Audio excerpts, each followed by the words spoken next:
C'est bien, donc on lit dans le livre du Deutéronome au chapitre 4, puis on lit à partir du verset 23 jusqu'au verset 31. Donc je commence la lecture, puis si vous voulez suivre dans la lecture, vous pouvez le faire.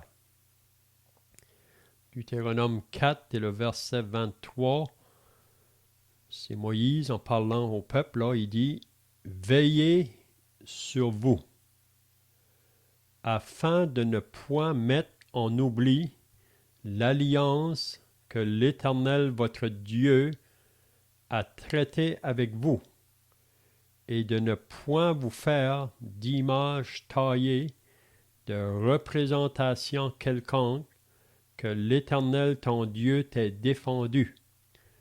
Car l'Éternel ton Dieu est un feu dévorant, un Dieu jaloux. » Lorsque tu auras des enfants et les enfants de tes enfants, et que vous serez depuis longtemps dans le pays, si vous vous corrompez, si vous faites des images taillées, des représentations de quoi que ce soit, si vous faites ce qui est mal aux yeux de l'Éternel, votre Dieu, pour l'irriter, j'en prends aujourd'hui à témoin contre vous le ciel et la terre.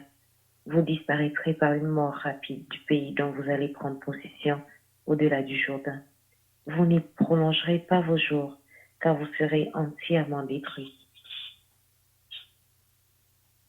L'Éternel vous dispersera parmi les peuples, et vous ne resterez qu'un petit nombre au milieu des nations où l'Éternel vous amènera. Et là, vous servirez les dieux d'ouvrage, des dieux ouvrages de main, d'hommes, du bois et de la pierre, qui ne peuvent ni voir, ni entendre, ni manger, ni sentir. C'est de là aussi que tu chercheras l'Éternel ton Dieu et que tu le trouveras, si tu le cherches de tout ton cœur et de toute ton âme. La détresse, toutes ces choses t'arriveront.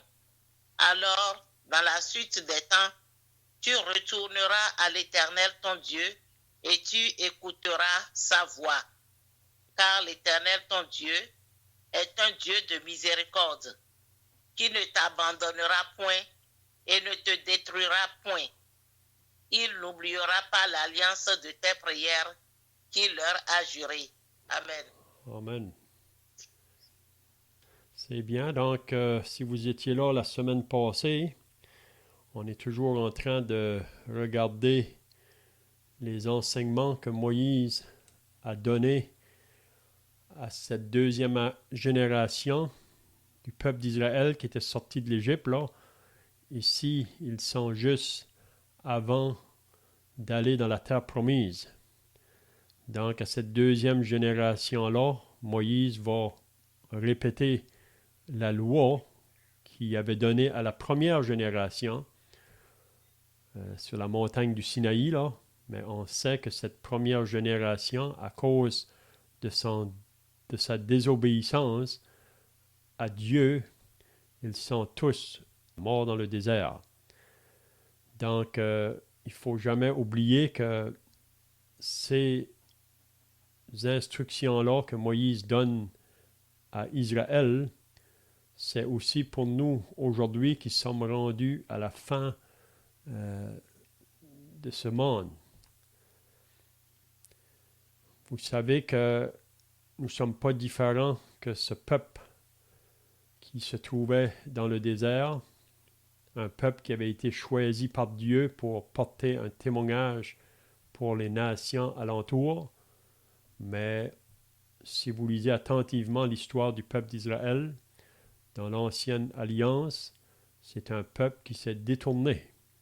Puis à cause de ça, ça lui a apporté beaucoup de difficultés, même des malédictions. Parce que si on obéit, on sera béni, mais si on désobéit, on sera sous la malédiction. On voit ça dans Deutéronome à la fin, là, à partir du chapitre 28, je pense. Donc, ce qu'on va voir ce matin, encore, c'est concernant de veiller. On est souvent rappeler de veiller, comme pour ce peuple d'Israël qui était censé être un témoignage pour Dieu. Moïse leur rappelle de veiller. Puis si on lit dans le Nouveau Testament, à plusieurs reprises, dans les épîtres de Paul, on est souvent rappelé de veiller.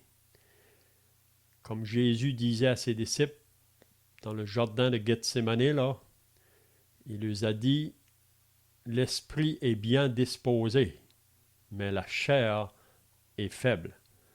Donc c'est la raison pourquoi il nous faut veiller. Donc la même chose pour Israël. Même ici, cette deuxième génération à qui Moïse s'adresse, à ce moment-là, ils étaient bien disposés. Et comme la première au début, eux aussi avaient dit à l'Éternel, nous allons faire tout ce que tu nous as dit. Mais ce n'est pas longtemps après qu'ils ont fait le contraire, vraiment. Donc, si on n'est pas réveillé à ce que nous devons veiller là, afin qu'on soit gardé ou préservé, il n'y a personne de nous qui va tenir. Même dans 1 Corinthiens chapitre 10, vous savez que les Corinthiens, parce qu'ils étaient charnels, ils se plaçaient dans des situations où ils pensaient qu'il n'y aurait pas de difficulté. Donc, ils se permettaient d'aller dans des endroits qui étaient contraires à la volonté de Dieu en pensant qu'ils étaient assez forts. Mais Paul leur a dit que celui qui est debout prenne garde de tomber. Donc, parce que la chair en nous est une grande ennemie. La chair s'oppose toujours aux choses de Dieu. Donc, à moins de veiller, puis de demander la présence de Dieu sur nous de jour en jour, on ne peut pas vraiment résister à ce monde, au diable et à la chair. Donc, on a remarqué ça à plusieurs reprises là, dans le chapitre 4 qu'on a lu depuis la semaine passée. Là. Si vous regardez au verset 9 du chapitre 4, Moïse disait au peuple, « Seulement prends garde à toi et veille attentivement sur ton âme tous les jours de ta vie. » Donc, il n'y a pas un jour qu'on ne doit pas veiller. On est appelé à veiller tous les jours, de peur que tu n'oublies les choses que tes yeux ont vues. Parce que ça ne prend pas de temps. Si on ne veille pas, on va oublier vraiment les choses que Dieu nous a dit. Parce qu'on vit dans un monde qui est tout au contraire, un monde qui est sous la puissance du mal, un monde qui n'a pas de temps pour les choses de Dieu. Puis on sait qu'en arrière de tout ça, c'est le diable. Si vous lisez le verset 19 du chapitre 4, il dit encore « Veille sur ton âme, de peur que levant tes yeux vers le ciel et voyant le soleil, la lune et les étoiles. » Donc ici, il les mettait en garde de se prosterner devant des statues ou des images, même devant le soleil, la lune ou les étoiles. Donc, vous savez que le moment qu'on se détourne du vrai Dieu, on se tourne vers les faux dieux. Puis ça, c'est réel. Vous savez, toutes les nations autour d'Israël, les peuples autour, avaient leur Dieu. Ils adoraient leur Dieu. Mais pour Israël, leur Dieu, c'était l'Éternel, puis ils ne devaient pas se faire de représentation de lui. Même on avait vu la semaine passée, quand que Dieu a donné la loi là, sur la montagne du Sinaï, il dit que là, il n'y a personne qui a pu le voir. Et vous n'avez pas vu aucune figure. Okay? Donc, c'est la raison pourquoi il dit qu'on ne doit pas faire des choses pour se représenter Dieu. Puis c'est ça qu'on va regarder ce matin. Là. On va regarder quelques passages dans les Écritures qui nous met en garde contre l'idolâtrie ou de vouloir se prosterner devant des statues ou des images ou quoi que ce soit. Donc, on va regarder donc à partir du verset 23 ce matin. Donc, on est dans Deutéronome 4 et le verset 23 pour ceux qui viennent d'ajouter là. Donc, qu'est-ce que Moïse dit maintenant à Israël? Il dit encore, veillez sur vous. Donc, encore, il leur demande de veiller. Puis, il nous dit, afin de ne point mettre en oubli l'alliance que l'Éternel, votre Dieu, a traitée avec vous. Donc, veillez à ne point mettre en oubli, parce que Dieu a fait une alliance avec Israël.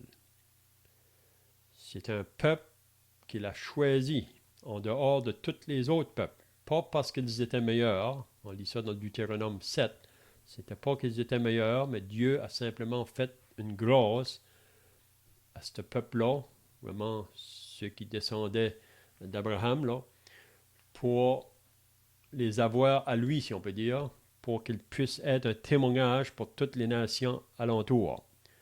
Puis on peut dire la même chose aujourd'hui. Si Dieu sauve une personne, c'est pas que la personne est meilleure que les autres autour. C'est simplement une grâce, une miséricorde que Dieu nous fait.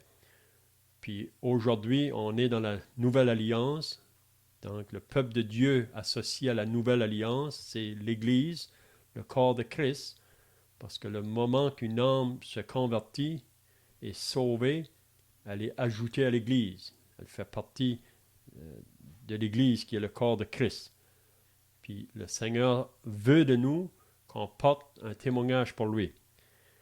Donc pour Israël ici, il dit veille afin que tu oublies cette alliance et de ne point vous faire d'image taillée, de représentation quelconque que l'Éternel ton Dieu t'ait défendu. Donc ici, Dieu met en garde Israël de ne pas se faire des images. Donc ici, c'est vraiment le deuxième commandement. Si vous lisez les 10 commandements, là, le premier commandement, tu n'auras point d'autre Dieu devant ma face. Donc il y a un seul Dieu, puis on ne devrait pas aller vers d'autres dieux. Il y a beaucoup d'autres dieux, de faux dieux. C'est comme j'ai dit tout à l'heure, le moment que l'homme s'éloigne du vrai Dieu, il se tourne vers les faux dieux. Toujours. On voit ça même dans Romains au chapitre 1. Parce que l'homme refuse de glorifier Dieu, de lui donner la première place dans sa vie. Il refuse de remercier Dieu pour toutes les bénédictions que Dieu lui donne à chaque jour. Donc, Paul dit dans l'Épître aux Romains, Dieu livre l'homme à ses propres penchants, à ses propres pensées. Son intelligence devient obscurcie. Donc, plutôt d'adorer le Créateur, ils vont adorer la créature. Ils se tournent vers la créature ou la création, puis ils se font des dieux. Donc ici, il nous dit, comme peuple de Dieu, Israël, vous ne ferez pas ces choses-là. Oui? Que l'Éternel, ton Dieu, t'ait défendu, car l'Éternel, ton Dieu, est un feu dévorant, un Dieu jaloux. Donc Dieu chérit ceux qui lui appartiennent. Puis Dieu ne veut pas qu'on va vers d'autres dieux. Parce que c'est vraiment, en allant vers d'autres dieux, ça veut dire que notre cœur s'est détourné de lui. Puis Dieu chérit ceux qui lui appartiennent. Puis il cite l'alliance qu'il a faite à Israël, que s'ils vont vers d'autres dieux, Dieu sera obligé de s'irriter contre eux. Il sera obligé de les juger vraiment. Mais c'est toujours dans le but de les ramener vers lui. On voit ça tout au long de l'histoire d'Israël. Quand Dieu a dû juger Israël à cause de leur désobéissance, c'est toujours dans le but qu'ils soient restaurés à nouveau, que le peuple se repente puis qu'il revienne. Et c'est toujours vraiment le désir de Dieu, parce que Dieu, lui, il est toujours fidèle. Et nous, on est infidèles, Mais Dieu va toujours rester fidèle. Puis quand que nous sommes infidèles, c'est toujours nous qui vont perdre. Et mais Dieu veut toujours nous ramener de nouveau. Et donc, l'Éternel, ton Dieu, est un Dieu, ton Dieu est un feu dévorant, un Dieu jaloux. Puis j'aimerais de lire, si vous voulez, là, dans Ésaïe, chapitre 44, pour parler à propos des idoles. Qu'est-ce que c'est, les idoles? On va aller dans Ésaïe 44. Ésaïe 44. Et on lit à partir... On pourrait lire à partir du verset 6. Donc, je commence la lecture, puis s'il y en a qui veulent suivre, là. Donc, Ésaïe 44 et le verset 6, on lit « Ainsi parle l'Éternel, le roi d'Israël et son Rédempteur, l'Éternel des armées. Je suis le premier et je suis le dernier. Et hors moi, il n'y a point de Dieu qui a, comme moi, fait des prédictions. Qu'il le déclare et me le prouve. Depuis que j'ai fondé le peuple ancien, qu'il annonce l'avenir et ce qui doit arriver. N'ayez pas peur et ne tremblez pas. Ne te l'ai-je pas dès longtemps annoncé et déclaré? Vous êtes mes témoins. Y a-t-il un autre Dieu que moi? Il n'y a pas d'autre rocher. Je n'en connais point. Si quelqu'un veut continuer.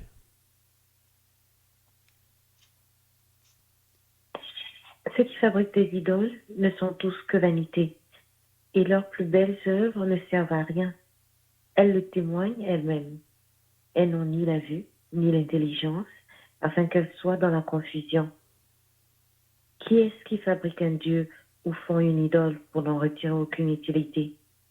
Voici, tous ceux qui y travaillent seront confondus, et les ouvriers ne sont que les hommes. Qu'ils se réunissent tous, qu'ils se présentent, et tous ensemble, ils seront tremblants et couverts de honte. Un forgeron fait une hache, il travaille avec le charbon, et il la façonne à coups de marteau. Il la forge d'un bras vigoureux, mais a-t-il faim? Le voilà sans force. Ne boit-il pas d'eau? Le voilà épuisé.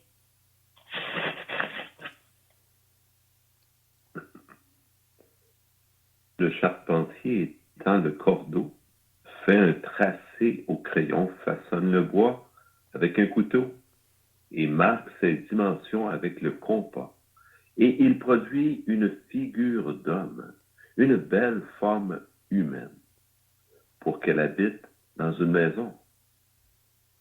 Il se coupe des cèdres, il prend des rouvres et des chênes, en fait un choix parmi les arbres de la forêt. Il plante des pins et la pluie les fait croître. Ces arbres servent à l'homme pour brûler. Il en prend et il se chauffe. Et il met aussi le feu pour cuire du pain. Et il en fait également un Dieu qu'il adore. Il en fait une idole devant laquelle il se prosterne. Il brûle au feu la moitié de son bois. Avec cette moitié, il cuit de la viande. Il apprête un rôti et se rassasie. Il se chauffe aussi et dit, je me chauffe, je vois la flamme. Et avec le reste, il fait un Dieu, son idole. Il se prosterne devant elle, il l'adore, il l'invoque et s'écrie, sauve-moi, car tu es mon Dieu.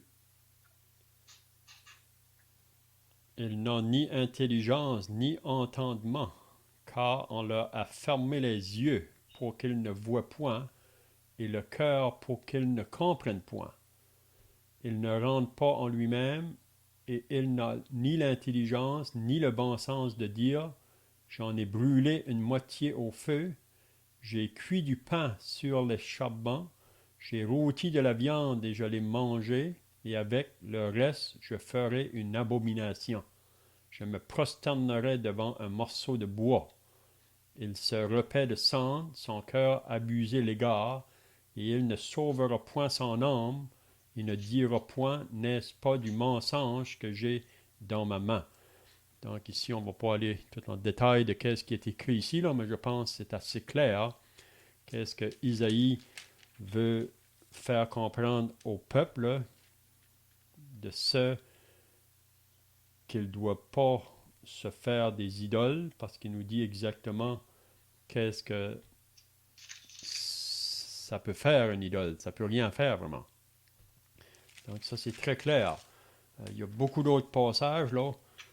On pourrait lire, si vous voulez, aussi dans Osée, au chapitre 13.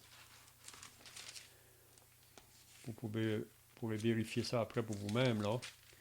Mais il faut bien se rappeler que tous ces prophètes qui ont parlé de la part de Dieu, ils parlent premièrement pour Israël. Ils ne parlent pas trop pour les nations autour. Parce que Israël ont désobéi. Ils n'ont pas veillé vraiment, comme que Moïse demande à Israël de veiller là. Donc, quand ils s'éloignent, donc ils s'en vont vers d'autres dieux. Donc, si on lit dans Osée au chapitre 13, regardez qu'est-ce qu'il dit ici. Osée au chapitre 13 à partir du verset 1. Ça dit, lorsqu'Éphraïm parlait, c'était une terreur. Il s'élevait en Israël. Mais il s'est rendu coupable par Baal et il est mort.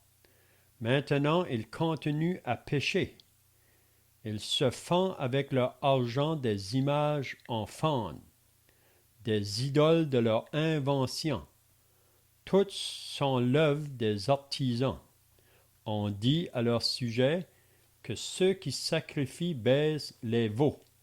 C'est pourquoi ils seront comme la nuée du matin, comme la rosée qui bientôt se dissipe, comme la balle emportée par le vent hors de l'air, comme la fumée qui sort d'une fenêtre.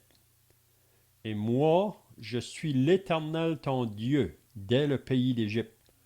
Tu ne connais d'autre Dieu que moi, et il n'y a de sauveur que moi.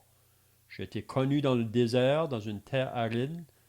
Ils se sont rassasiés dans leur pâturage, ils se sont rassasiés et leur cœur s'est enflé. C'est pourquoi ils m'ont oublié. Donc on pourrait continuer à lire, là, mais c'est vraiment intéressant de voir ce que Dieu va faire si on n'est pas obéissant en tant que peuple de Dieu, si on va se faire des dieux. Puis peut-être qu'on peut penser que moi, je ne ferai jamais ça. Mais le cœur de l'homme est pareil aujourd'hui qu'il était autrefois dans le temps d'Israël. Puis quand on parle d'une idole, il faut bien comprendre que c'est toute chose qui se met entre nous et Dieu. Le moment qu'une chose prend plus ou prend la priorité dans notre vie que Dieu, ça devient un idole. Puis peut-être que vous avez des exemples qu'on peut donner là, qu'est-ce qui peut être une idole pour nous dans notre vie présentement. Peut-être quelqu'un a des pensées ici?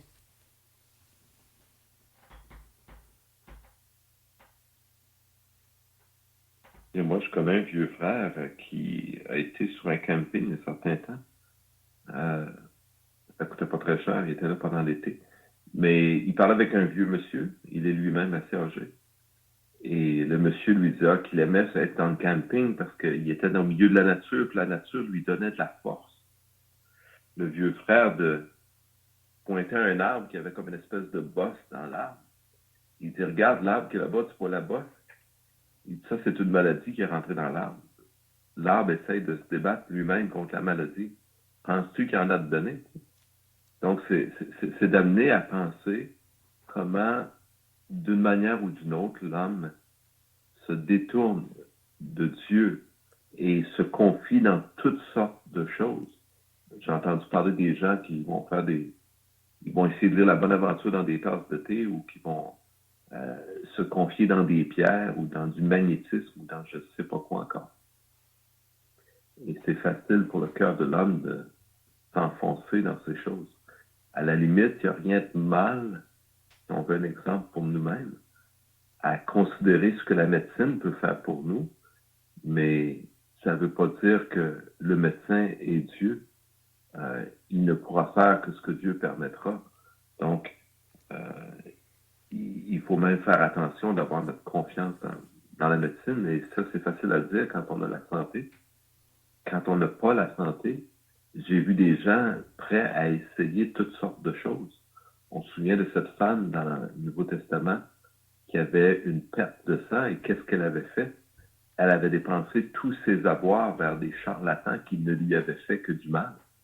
Et finalement, c'est le Seigneur Jésus qui l'aura guéri. Donc, ce que je suis en train de dire, c'est pas que Dieu va nous guérir de tous nos maux sur la terre. Le désastre, le cauchemar du péché est à l'œuvre et un jour ou l'autre, le mal va s'emparer de nous et nous mourrons, à moins que Christ ne vienne avant. Mais on devrait quand même garder les yeux fixés vers le Seigneur, même dans la maladie. Et ça, c'est une chose qui est difficile dans la maladie, dans la souffrance. Oui, on a un exemple de ça dans Chroniques, dans 2 Chroniques, à propos du roi Asa. Un jour, ça dit qu'il y a eu un problème avec ses pieds. Puis plutôt d'aller vers l'Éternel, il est allé vers les médecins. Mais il faut bien comprendre que c'est pas mal d'aller vers les médecins. Mais comme qui vient d'être dit, c'est toujours vers Dieu qu'on va premièrement, avec tous nos malaises. Puis Dieu peut nous diriger vers les médecins, parce que les médecins sont là vraiment pour ceux qui sont malades. C'est ça que Jésus a dit. Ce ne sont pas ceux qui se portent bien qui ont besoin de médecins, mais les malades. Mais si on est malade, puis vous savez que chacun de nous, on connaît la maladie, parce que aussi longtemps qu'on va être sur cette terre, nous sommes toujours associés avec ce corps de péché. Donc on va rencontrer toutes sortes de maladies qui peuvent venir sur notre chemin, mais c'est toujours vers Dieu qu'on devrait concourir premièrement. Puis si on doit aller voir le médecin, c'est demander à Dieu de me diriger vers le médecin que je dois voir, puis que Dieu puisse guider le médecin pour savoir quel est le médicament qu'il devrait me donner qui pourrait être un bien-être pour moi. Mais il faut toujours, c'est la même chose si qu'on manque en ce qui concerne l'argent pour pourvoir à nos besoins de chaque jour. Il y a toujours le danger d'aller vers l'homme autour de nous, ceux qui sont en moyen. Mais c'est toujours vers Dieu qu'on devrait aller. Même quand ça vient pour trouver du travail, on devrait toujours être exercé de mettre ça dans la prière devant le Seigneur, puis attendre le temps de Dieu. Parce que on voit même Israël, si vous lisez dans Ésaïe 30 et 31, plutôt d'aller vers Dieu, ils se tournaient vers l'Égypte, puis Dieu les a repris à cause de ça. Donc le point ici que j'aimerais amener, là, que Moïse donne à Israël concernant de ne pas aller vers d'autres dieux, donc c'est la même chose pour nous. Puis peut-être le thermomètre qui pourrait nous dire s'il y a quelque chose entre nous et Dieu. Pour moi, comment est-ce qu'on peut savoir? Parce que parfois, ça peut être quelque chose de bien légitime qui entre en jeu. Hein? Mais comment savoir s'il y a quelque chose qui est plus important entre nous et Dieu? C'est le moment que je n'ai plus de temps pour avoir un temps à chaque jour à lire la parole de Dieu. Donc, dernièrement, j'ai parlé avec quelqu'un, chrétien, puis qui me disait qu'il était tellement occupé par le travail qu'il n'avait plus le temps pour la lecture de la parole de Dieu. Donc ça peut être un indice, si on peut dire, que si on n'a pas le temps pour lire la parole de Dieu chaque jour, c'est pas l'idée qu'on va lire 24 heures, mais il faut avoir un temps à la lecture de la parole ou la méditer, puis même un temps pour parler avec Dieu. Et on vit dans un monde qui est tellement vite, tellement pressé. On sait que la pandémie présentement peut-être a ralenti un peu cela, mais même à ça, le monde est très vite. Donc pour nous chrétiens, à moins qu'on soit déterminé dans notre vie, là, discipliné, de mettre à chaque jour un temps à part. Puis vous allez voir qu'il y a un combat pour pouvoir le faire, parce que même la chair en nous s'oppose à ça. Hein? Mais le point que j'amène, pour moi, c'est un thermomètre. Le moment que ça arrive, que j'ai pas le temps à chaque jour d'avoir pour Dieu dans la lecture de sa parole, ça m'amène une lumière, si on peut dire. Hein? Donc, est-ce possible que mon travail prend trop de place? Est-ce possible que mes loisirs prennent trop de place? Est-ce possible que mon éducation prend trop de place? Est-ce possible que mon épouse ou mes enfants ou quoi que ce soit? Ça peut être des choses bien légitimes. Donc ici, c'est ça que Dieu veut mettre en garde Israël. Parce que quand ils vont entrer dans le pays promis, ils vont entrer dans un pays où il y a des peuples dans ce pays-là qui sont associés à toutes sortes de choses pour remplacer Dieu. Parce qu'ils ont leur Dieu. Donc il faudra vraiment qu'ils fassent attention. Hein? Donc je ne sais pas si vous avez d'autres pensées avant qu'on continue là.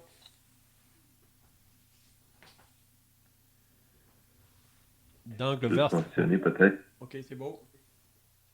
quand un homme montait sur le trône d'Israël, Dieu avait établi une loi. Cette loi, c'était que ce nouveau roi devait prendre la Torah, la Bible, dans l'Ancien Testament, il devait l'écrire, en faire une copie pour lui-même afin qu'il puisse la connaître et l'étudier, la voir personnellement. On sait que dans l'Ancien Testament, tout le monde n'avait pas la chance qu'on a aujourd'hui d'avoir facilement accès à la parole de Dieu. Et le roi ne devait pas être une de ces personnes qui n'avaient pas la parole. Donc on voit, comme tu viens d'insister et de mentionner, Dieu désire qu'on connaisse sa parole. Et il désirait certainement le roi, celui qui dirigeait le peuple, donc qui était à la tête du peuple. Il se devait d'avoir pour lui-même une copie de la parole. C'était la pensée de Dieu, ce qui montre vraiment à quel point cela est important. On voit aussi le commandement adressé à Josué, Josué 1:8, que ce livre de la loi, c'est loin de point de ta bouche, médite jour et nuit pour agir fidèlement selon tout ce qui est écrit. C'est alors que tu auras du succès dans tes entreprises, c'est alors que tu réussiras. Et c'était donc Josué qui remplaçait Moïse, hein, ce dirigeant, et il devait connaître la parole. Si Dieu lui demande de se diriger selon la parole, c'est qu'il doit la connaître, et il est difficile de connaître ce qu'on ne considère pas, ce qu'on prend pas le temps de lire, d'étudier. Donc, c'est un grand mal, en effet. La Bible nous dit, il y a un verset, je me souviens plus trop c'est dans quel prophète, mais il dit, mon peuple périt faute de connaissance. Les gens s'imaginent toutes sortes de choses comme je le faisais moi-même autrefois. Je m'imaginais ceci, je m'imaginais cela. Et c'était le fruit de mon imagination et non basé sur la vérité, sur la révélation qui nous vient de Dieu lui-même. Imaginons Dieu qui a pris le temps de nous écrire, de nous donner sa parole, sa pensée. Et on néglige et on méprise donc ainsi, c'est plus qu'une idolâtrie d'une façon. On méprise la parole de Dieu pour autre chose qui même, comme Léon le disait très bien, peut être légitime si on pense à nos besoins, à nos enfants, à notre femme. Et c'est pas l'idée d'être négligent, parce que si on lit la parole de Dieu, Dieu va nous encourager au contraire à aimer notre épouse, à aimer nos enfants, à prendre soin d'eux, à pourvoir pour eux, à nous donner et à nous sacrifier nous-mêmes. Mais ce qui passe en premier, c'est nos désirs, nos pensées, notre volonté, nos plans, nos projets, et non pas Dieu. Et les autres, même autour de nous. Hein. Ça s'applique à Dieu, bien sûr, mais c'est pas pour rien que Dieu nous dit d'être tourné vers les autres et de nous sacrifier, de nous donner. Et c'est cela d'aimer. C'est ce que Dieu a fait. Dieu a donné même son Fils, nous dit la Bible. Donc, toutes les choses que Dieu nous appelle à faire dans la parole, ce sont des choses qui sont bonnes et qui sont bien pour notre entourage, pour nous-mêmes et pour notre entourage. Vous savez, de vivre pour notre propre nombril, ça n'apporte pas beaucoup de satisfaction dans la vie. ça apporte une apparente satisfaction et une espèce d'orgueil où on peut se vanter d'avoir réussi. Mais ce qui donne de la joie véritablement au cœur de l'homme, c'est lorsqu'il peut aider son semblable, lorsqu'il peut être apprécié de ses semblables. Donc, lorsqu'il fait ce qui est bien, le cœur de l'homme s'en réjouit et s'en trouve encouragé. Les gens tombent dans la dépression, dans le suicide, dans toutes sortes de choses. Pourquoi?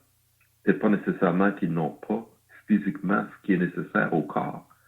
C'est qu'ils ont abandonné certains principes de Dieu qui nous enseignent d'avoir soin des autres. Donc, la parole de Dieu est un trésor qui nous est donné et qui nous enseigne à penser et à voir différemment et à nous éloigner de l'idolâtrie. Et l'idolâtrie commence peut-être par notre propre nombril. Donc, nous sommes tournés vers nous-mêmes, vers nos besoins, nos désirs, comme je le disais tout à l'heure. Donc, ça va avec la pensée de Jésus quand il a dit à ses disciples, cherchez premièrement la justice et le royaume de Dieu et toutes les autres choses vous seront données par-dessus. Donc, qu'est-ce que Jésus nous fait comprendre? Que c'est lui qui devrait toujours avoir la priorité avant toute autre chose. Puis on n'a pas à s'inquiéter des autres choses. Si on le met lui en premier, toutes les autres choses vont prendre leur place. Hein? On a ça un peu la même pensée dans Proverbe au chapitre 3, là, si vous avez une occasion de le lire. Donc, on lit au verset 25 maintenant. Là, qu'est-ce que Moïse va dire à Israël? Que s'ils ne veillent pas, puis s'ils vont aller vers d'autres dieux ou se faire des idoles, quelles seront les conséquences de ça? Donc, le verset 25 va dire, lorsque tu auras des enfants et des enfants de tes enfants, et que vous serez depuis longtemps dans le pays. Donc là, il mentionne quand ils sont dans le pays avec leurs enfants puis leurs petits-enfants. Puis il dit, si vous vous corrompez, donc il les met bien en garde. Ils ne sont pas encore rendus au pays, mais quand ils vont être dans le pays, ils vont être exposés à beaucoup de choses. Mais s'ils vont avoir des victoires, il faudra que Dieu ait la première place dans leur vie. Donc il dit, si vous vous corrompez, si vous faites des images taillées, des représentations de quoi que ce soit, et ça peut être n'importe quoi. On a vu là, plus avant, là, dans le chapitre 4, ça peut être la figure des hommes ou des femmes, ça peut être la figure d'un animal qui soit sur la terre, ça peut être la figure d'un oiseau qui vole dans les cieux, la figure d'une bête qui rampe sur le sol, la figure d'un poisson qui vit dans les eaux au-dessous de la terre. Oui? Donc, le moment qu'on se détourne du vrai Dieu, on va se faire des dieux avec sa création. Et c'est ça qu'on lit dans Romains. Donc, il dit, si vous faites ce qui est mal aux yeux de l'Éternel, votre Dieu, pour l'hériter, parce que le moment qu'il y a quelque chose qui vient entre moi et Dieu, ça amène une irritation à Dieu. Il dit, j'en prends aujourd'hui à témoin contre vous, le ciel et la terre. Donc, il cite vraiment, Moïse est très sérieux. Donc, qu'est-ce qu'il leur dit? Parce que si vous allez faire ces choses, vous disparaîtrez par une mort rapide du pays dont vous allez prendre possession au-delà du Jourdain. Ça veut donc dire vraiment que leur témoignage, vraiment qu'ils doivent rendre aux nations autour, va être perdu, si on peut dire. Vous savez, quelqu'un a dit, j'ai jamais oublié ça au début de ma vie chrétienne, un frère disait que ça prend toute une vie pour faire un témoignage, ou pour porter un témoignage. Là. Mais il dit que ça prend seulement un instant pour le détruire. Donc ici, il met en garde. Il dit, vous disparaîtrez par une mort rapide du pays dont vous allez prendre possession au-delà du Jourdain. Vous n'y prolongerez pas vos jours, car vous serez entièrement détruits. Donc, on pourrait dire que la première génération qui est sortie de l'Égypte, c'est ça qui lui est arrivé vraiment. Ils n'ont pas obéi à la parole de Dieu. Puis c'est comme j'ai dit tout à l'heure, il ne faut pas être trop dur sur ces gens-là ou porter un jugement parce qu'on n'a pas des cœurs différents. Et puis c'est pour ça ici qu'il faut. Puis c'est comme j'ai dit, on n'aura peut-être pas le temps ce matin, là, mais il y a beaucoup de passages dans le Nouveau Testament qui nous met en garde aussi contre l'idolâtrie. Donc il dit ensuite au verset 27, l'Éternel vous dispersera parmi les peuples. Puis si vous gardez l'histoire d'Israël, c'est ça qui est vraiment arrivé. Et vous ne resterez qu'un petit nombre au milieu des nations où l'Éternel vous amènera. Donc, je ne sais pas si vous avez d'autres pensées ici, là. On voit bien que c'est le fruit de la main de Dieu. Dieu dit lui-même que c'est lui qui va disperser le peuple. Si on se met dans le cœur incrédule d'un homme qui est sur la terre et qui regarde les choses aller, qu'est-ce qu'il va voir? Il va voir que les nations autour d'Israël vont les envahir, vont leur faire la guerre et les Assyriens, à un moment donné, vont se saisir d'Israël qui était devenu idolâtre et les amener en captivité loin de leur pays. Donc, ce que Dieu est en train d'enseigner ici va se produire, mais lorsqu'un homme regarde les choses, il se dit en son cœur, c'est là le fruit de l'histoire, du hasard. Les choses sont arrivées ainsi, c'est tout. Donc, il ne voit plus Dieu. Il perd de vue la réalité. Donc, cette idolâtrie dont on parlait tout à l'heure, elle rend aveugle, elle empêche le cœur de l'homme de voir. Et je me souviens que une de mes sœurs, à qui il y a 3, 4, 5 ans maintenant, à qui je parlais du Seigneur avant qu'elle ne se convertisse, et je lui ai dit que Dieu voulait qu'elle soit sauvée et que le Saint-Esprit travaillait en elle pour qu'elle voie et qu'elle soit sauvée. Et elle m'a dit, est-ce que tu dis ça parce que tu le crois ou parce que tu le vois? Voyez-vous la pensée de l'homme? Tu dis cela, tu t'imagines, en d'autres mots, c'est la pensée, tu t'imagines que Dieu est en train de travailler en moi pour me sauver, mais moi, je vois rien de ces choses-là. Donc, tu dis ça parce que tu vois que Dieu le fait, ou tu vois ça, tu dis ça rien que parce que la Bible le dit et tu le crois. Donc, le cœur de l'homme devient insensible et incapable de croire et de voir. Et cela nous guette aussi. Tout à l'heure, on en parlait, l'idolâtrie, c'est-à-dire que on peut se confier dans le médecin au lieu de se confier en Dieu. Donc, comment faire les choses? Il y a plein de pièges dans le cœur et dans la vie de l'homme. Et ça n'y échappe pas. De ne plus être capable ou de ne pas reconnaître la main de Dieu et ce que Dieu fait dans notre vie. Et c'est là une idolâtrie, c'est-à-dire que l'homme dit en son cœur, il n'y a point de Dieu. Ça n'existe pas. C'est juste le fruit de l'imagination de l'homme. Et enfin, on pourrait rajouter beaucoup là-dessus, mais juste de dire que la Bible, au contraire, nous prouve quelle est la parole de Dieu. Elle nous surprend parce qu'elle nous dit et elle nous enseigne des préceptes que je n'aurais jamais connus sans la Bible, des choses que ma sagesse et mon intelligence ne m'auraient jamais amené à penser. Mais on pourrait parler aussi des prophéties, etc. Je ne veux pas rentrer là-dedans, mais c'était pour insister donc sur cette idolâtrie aussi qui fait qu'on va jusqu'à rejeter Dieu ou à ne pas voir la main de Dieu qui agit dans notre vie, soit pour nous garder, soit pour nous corriger.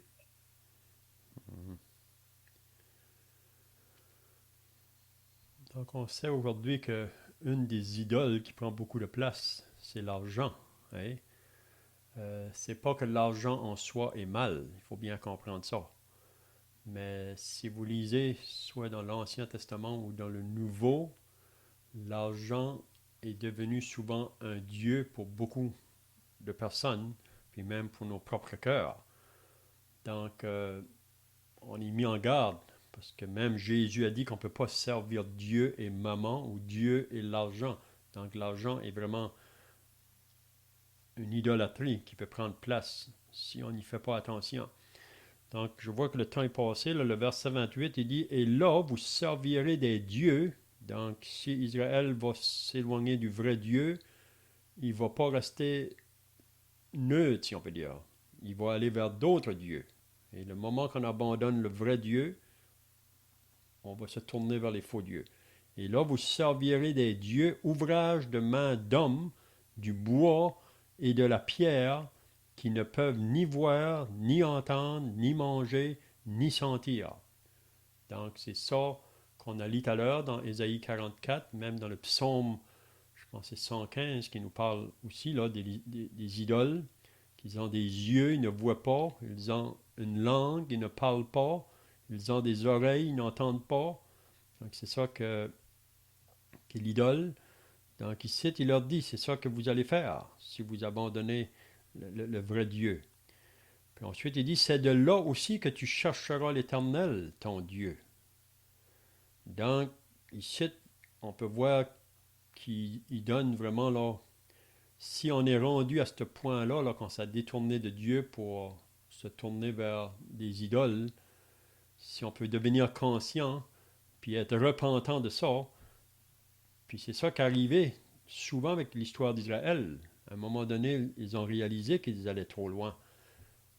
Quand les prophètes leur parlaient, parfois ils s'obstinaient, mais le moment qu'ils réalisaient, là, ils étaient repentants. Donc là, ils vont chercher de nouveau pour avoir cette communion-là avec Dieu. Donc il dit, c'est de là aussi que tu chercheras l'Éternel, ton Dieu, et que tu le trouveras si tu le cherches de tout ton cœur et de toute ton âme. Donc, il faut toujours avoir cette attitude-là quand ça vient envers Dieu, là, qu'on doit le chercher de tout notre cœur pour connaître sa pensée, pour connaître ses voies. Parce que c'est comme j'ai dit, qu'on a dit vraiment dans cette étude ce matin, là, que nos cœurs peuvent être vite portés à se détourner. C'est pour ça que on lit dans Proverbe, donne-moi ton cœur, mon fils, donne-moi ton cœur. Il ne faut pas que notre cœur soit partagé. Le moment qu'il y a d'autres choses qui prennent place, ça veut dire que notre cœur est partagé, puis Dieu ne veut pas ça. Hein? Donc, je pense qu'on va terminer ici ce matin là, pour l'étude. On pourra continuer la semaine prochaine. Ça continue avec la même pensée pour un bout. Là. Donc, à moins que vous avez d'autres choses à ajouter, là, sinon, on va terminer par la prière.